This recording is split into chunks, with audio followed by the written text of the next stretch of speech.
Well, today is the day that Chauvin was convicted of murder and manslaughter. There's and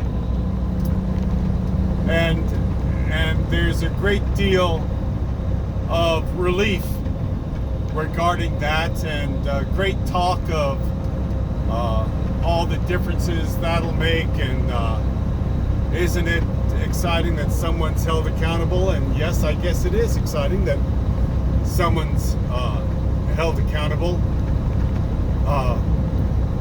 But I don't see any change at all, nor any lessons that anybody will learn from this. The George Floyd bill that's in Congress, it's in my opinion, goodness, I guess miracles can happen, but at this point the Republicans are going to block any bill that Biden brings up or the Democrats in the House send over to the Senate.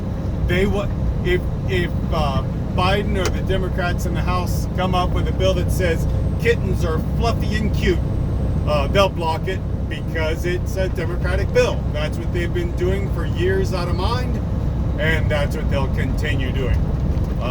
That's what governance looks like for the Republican Party at this point. Block everything. Don't do anything. If you do anything, you are target practice. Block everything. Do not do anything. That is the Republican Party in Congress right now.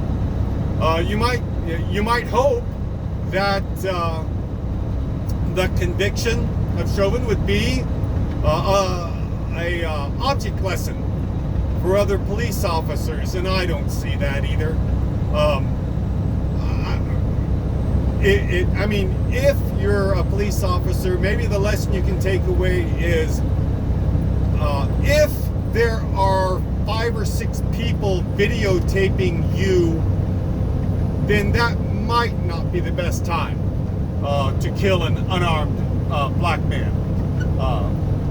But if you can do it with just, particularly if your body cam's off, for heaven's sakes, then it's open season as far as I can tell.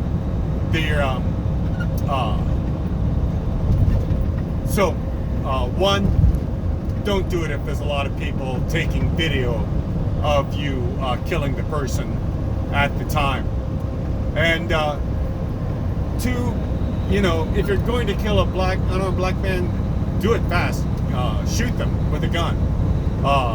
This thing about kneeling on their neck for almost 10 minutes, that catches people's attention. Less drama. Do it with less drama. And 3, we already know this would not have gone anywhere without the video evidence. But in my opinion, it wouldn't have gone anywhere unless there'd been a year of almost worldwide protests in cities all over the country about this. And there have been many police killings before, and many police killings of black men in police custody since. Well, and they are not high profile. We don't have as large of protests, and so those kind of drop off the radar. We know that if there had not been video of that killing, that it would have been explained away as just a non-event. Dead men tell no tales. They don't. And so if all you have is the police officer saying what happens, then he's going to be believed. And that's what the press release is going to say. And who's going to know any different? Well, the dead man will know different, but he ain't talking.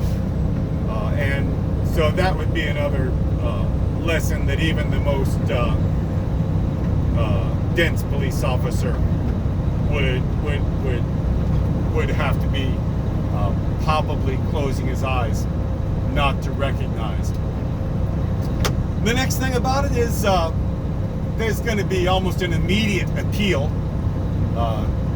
Chauvin can say that there was so much public demonstration, and there was a ton of public demonstration. Maybe you think there shouldn't have been, but with public protest over this happening. But he'll say that that meant that he couldn't get a fair trial, and so there is absolutely going to be an appeal, and who knows which way the appeal is going to be. He'll sit in prison during the appeal, but he may get off on appeal and only spend 6-7 months in prison. Heaven knows a Republican governor could pardon him as well. Say, hey, this was a police officer, the thin blue line, and pop, he's out. That's hard to imagine, but it's not at all hard to imagine him having a much reduced sentence on appeal. These things are so very screwed up. It calls a little bit to mind Amber Geiger. You may remember the woman police officer in Dallas who walked into an unarmed black man's apartment. The black man said, hey, and so she killed him. I guess who knows what he should have done, but he's dead now. So, once again, we don't know what he really said, since she and he were the only ones there. The funny thing about that, once again, is that the prosecutor brought manslaughter and murder charges against her, and this is just a case showing how screwed up these whole processes get, in my opinion. She didn't commit murder. She did commit manslaughter, but she didn't commit murder. That's there has to be immense rate of malice and intent to commit murder, and she didn't. She walked into a place, and it's fairly obvious she was confused and thought somebody was in her apartment and killed him, and that's manslaughter, but that's not murder. The trick is, in my opinion, the jury knew, or the jury honestly believed, that if she was convicted of manslaughter, she would walk out of that courthouse a free woman with some probation to do. And that jury was just decided that wasn't going to happen. And so you had, in my opinion, a classic case of jury nullification, where they said, no, not this time. This time, for this one case, in this one situation, where this black man ended up dead, we're gonna see that this police officer serves some time. And so they convicted her of a crime she didn't do, in my opinion. They convicted her of murder, and because they, in my opinion, believed that if they convicted her of manslaughter, that she would walk out of that courtroom a free woman. And the last thing to learn out of that situation is that the prosecution's star witness, the only one who had any knowledge besides the principals involved, the dead person who isn't talking, and Ms. Geiger, who told her side, he ended up dead within a couple of weeks of the conviction in his apartment parking lot. People drove up and killed him, and he was instrumental in that conviction. So that's a lesson that you get to learn if you're going to speak out. It might be a good idea to put your will in order and prepay your funeral expenses. Bottom line, I want there to be police reform. I think a good reform would be to have every police officer carry a personal errors and liability insurance policy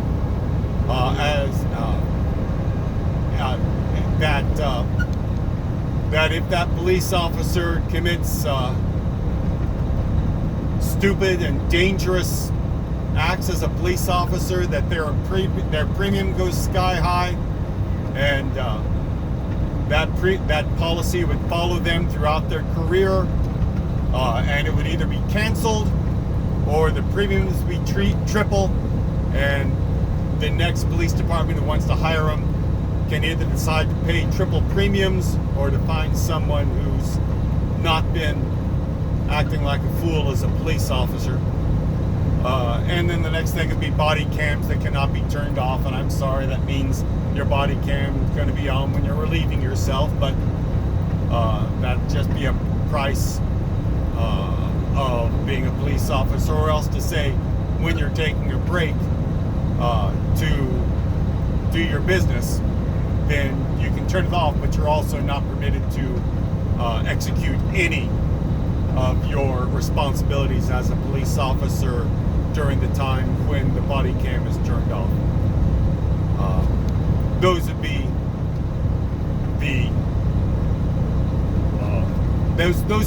the changes that I think would be effective for police. I don't see any of them happening.